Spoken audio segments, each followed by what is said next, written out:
আসসালামু আলাইকুম আরব আমিরাত প্রবাসী ভাইগণ, আশা করি আপনারা প্রত্যেকে ভালো আছেন। আমিরাত প্রবাসীরা সবাই সাবধান, মাঙ্কিপক্স ভাইরাস সংক্রমণ ঠেকাতে বিমানবন্দরে হাই অ্যালার্ট জারি। চলুন খবরে বিস্তারিত জেনে নেওয়া যায়।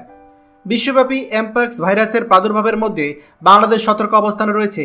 ইতিমধ্যে চট্টগ্রাম শাহ আমানত আন্তর্জাতিক বিমানবন্দরে এই ভাইরাসের সংক্রমণ ঠেকাতে হাই অ্যালার্ট জারি করা হয়েছে। গত 17 আগস্ট শনিবার রাত থেকে এই নির্দেশনা জারি করা হয়েছে।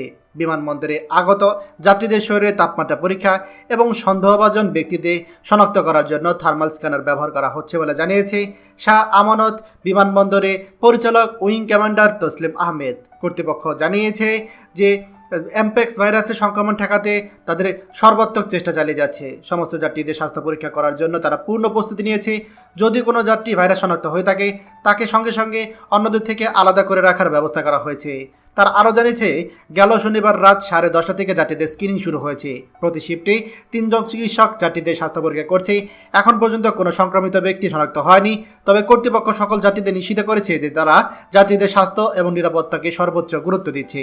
এর আগে মাঙ্কিপক্স ভাইরাসের দ্বারা সৃষ্ট এমপক্স রোগ বর্তমানে বিশ্বের জন্য একটি গুরুতর চ্যালেঞ্জ হয়ে দাঁড়িয়েছে।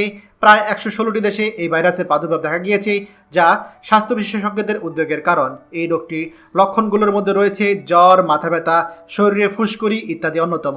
এই ভাইরাসটি মানুষ থেকে মানুষে এবং প্রাণী থেকে মানুষে ছড়িয়ে থাকে। তবে এই ভাইরাসটি আক্রান্ত ব্যক্তি, আক্রান্ত বস্তু বা প্রাণী সংস্পর্শে এলে ছড়াতে পারে। ঘনিষ্ঠ শারীরিক যোগাযোগ এবং সংক্রামিত ত্বক বা শ্বাস প্রশ্বাসের মাধ্যমেই এই ভাইরাসটি ছড়িয়ে যেতে পারে।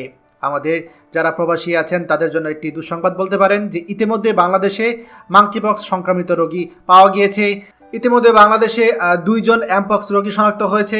সর্বশেষ যে এমপক্স রোগী শনাক্ত হয়েছে সেটি 19 আগস্ট, এবং এই 19 আগস্ট যে রোগী শনাক্ত হয়েছে তিনি একজন সংক্রমিত পুরুষ। তার বয়স 33 বছর। তিনি দেশে বাহিরে যাতায়াত করার কোনো রেকর্ড নেই, কিন্তু তারপরেও সে এমপক্সে আক্রান্ত হয়েছে। অর্থাৎ বুঝতেই পারছেন যে দেশের ভিতরে এমপক্স কিন্তু ছড়িয়ে যাচ্ছে। আমাদের প্রবাসীরা যারা মধ্যপ্রাচ্যের দেশগুলো থেকে যাতায়াত করছেন তারা প্রত্যেকে সতর্ক হয়ে যান, কোনোভাবেই যেন এমপক্স রোগী বাংলাদেশ আসতে না পারে এবং বাংলাদেশ থেকে এমপক্স রোগী বিদেশে যেতে না পারে। কারণ এই রকম রোগী সংক্রমণ ধরা পড়লে দেখা যায় মধ্যপ্রাচ্যের দেশগুলো আবার বাংলাদেশি যাত্রী নেওয়া বন্ধ করে দিতে পারে বা বাংলাদেশি প্রবাসী যাওয়া বন্ধ হয়ে যেতে পারে। সেক্ষেত্রে আমাদের শ্রমবাজারের উপরে বড় ধরনের একটা বিপর্যয় নেমে আসতে পারে। খবরটি আমাদের সকল প্রবাসী ভাইদের সাথে এখনই শেয়ার করে সবাইকে এই গুরুত্বপূর্ণ খবরটি জানার সুযোগ করে দিন। আর আপনি যদি আমাদের এই চ্যানেল নতুন হয়ে থাকেন অবশ্যই আমাদের চ্যানেলটিকে সাবস্ক্রাইব করুন, প্রবাসীদের সকল গুরুত্বপূর্ণ খবর সবার আগে পাওয়ার জন্য। ধন্যবাদ সবাইকে। আমাদের সকল ভিডিও আপডেট সবার আগে পেতে আমাদেরকে সাবস্ক্রাইব করুন। সাবস্ক্রাইব করতে সাবস্ক্রাইব বাটনে ক্লিক করুন এবং বেল আইকনটি চাপুন, যাতে আমাদের কোনো লেটেস্ট ভিডিও আপনি মিস না করুন।